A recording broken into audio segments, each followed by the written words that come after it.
Every few years, Australian politics gets around to not solving the housing affordability crisis. And this election, they're at it again. So why do we go through this charade instead of fixing a broken system?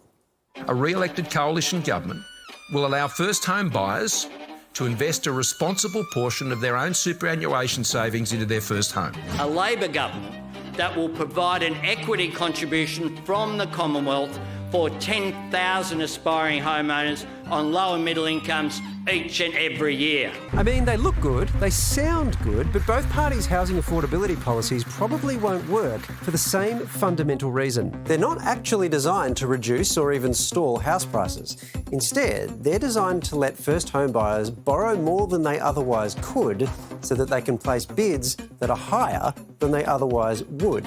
And that, of course, will keep pushing prices higher and higher. Not that they'd actually come out and admit that, of course.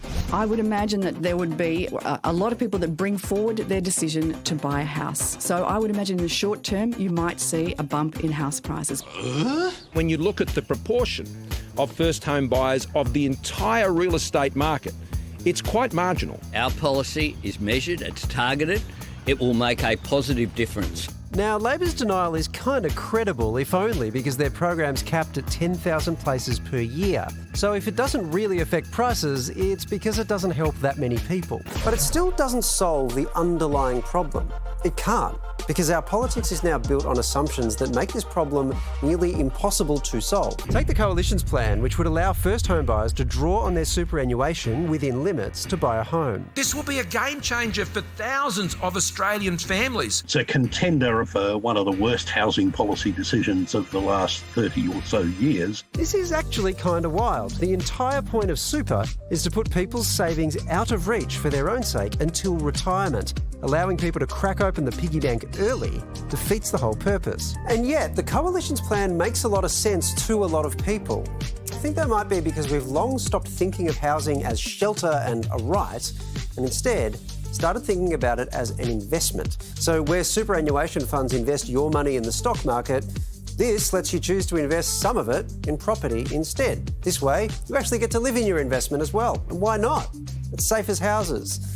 But that is the philosophical root of all our problems. This perpetual wealth machine only works if house prices keep on rising. That's led to elaborate tax structures that encourage investment, creating the perverse situation that you might be taxed more for working than for what you make in a passive, non-productive way by owning property. We really saw the change, I think, around the turn of the century when we saw that capital gains tax cut in half.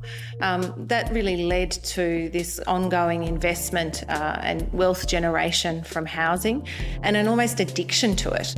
Resources going away from investing in small businesses, from innovation, from that productive side of our economy. As house prices gallop away, first home buyers are forced to stretch further and further just to avoid getting locked out of the market, and the whole house of cards grows more and more precarious. More than 40% of borrowers are now experiencing mortgage stress, and this is a time of extremely low interest rates. So imagine if interest rates were to rise, but property prices were to fall. A chunk of those people would default on their mortgages. They'd lose their investment, they'd lose their home, but they would still owe the bank, even after selling off that house. In short, they'd be financially ruined. Put simply, if prices were to fall now, it would be carnage. And frankly, the political cost of that greatly outweighs the cost of letting those who are locked out just stay there. Which brings us back to the status quo. Polly's dreaming up policies to deal with housing affordability on one pretty major condition, that they don't actually make houses more affordable. It's tempting to call this a no-losers brand of politics, but of course that's not quite accurate. There are losers. It's just that they're the same people who are already losing. We take nothing away from them, except their prospects. It means there's going to be a group of people in our society, an increasing group, who don't have that security through their life. That can really impact life outcomes. It isn't consistent with that idea of being egalitarian, and it's also not consistent with a society that grows sustainably in future. So, Kevin, isn't part of the problem here supply? It is, and that's why I think Jason Clare, as Housing Minister, has put forward the rebirth of something I had as Prime Minister, which is a National Housing Supply Council to bring on, partnership between the Commonwealth and the States, greater slabs of land for development early. Because unless that is happening and you've got government participating in that process, then you're still going to have undersupply and runaway prices, which just prices people out of the market. But we do have masses of construction going on. Like, there are areas where a lot of supply is being built, and it does sometimes make a difference, but it's really, really slow. Well, I think you need, frankly, a whole set of policies. One is land supply. The second is social housing and continued injection to that. I think the Labor policy is 30,000 additional units.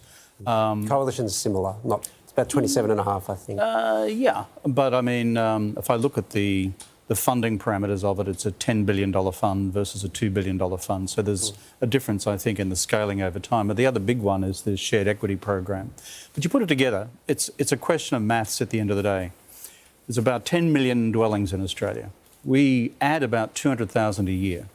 What these policies put forward by Anthony Albanese and the team recommend is an extra 20,000 units into the supply. That's about a 10% contribution to extra supply before you go on to releasing more land. So I think that's kind of the right way to go. I was going to ask you who do you think is going to win, but you've already got Jason Clare as the housing minister, so I think I know who you think is going to win. I was answering a housing policy based on the shadow housing minister's approach, and because I think he's a smart guy. Oh, he's a shadow again. He's changed his mind. Moves quickly in politics, doesn't it? It does. Who is going to win, do you think, Saturday? Well, I've been around a bit, and we discussed this earlier. I said 25 seats now, so I've got shaking hand syndrome. But there's a mood for change, and it's both in WA and Adelaide, Melbourne, South East Queensland, perhaps far north Queensland as well, and inner Sydney and Western Sydney. So, and there's a reason for it. I think people are saying after nearly 10 years in office, they've had enough time. They do not have a plan for the future. And on the questions we've just been talking about, which is people under cost of living pressure, including housing affordability, they want a plan for the future. If they want to see action on climate change, they're acting as well. And basic stuff like cleaning up corruption. So I think the mood for change is there, but we've still got 36 hours. If you're that confident, will you get a Scott Morrison tattoo if he wins the election? If it's removable, yes. And you get to identify where it goes. Oh, wow. Oh, hang on. That just got... I don't know if I'm excited about that or not.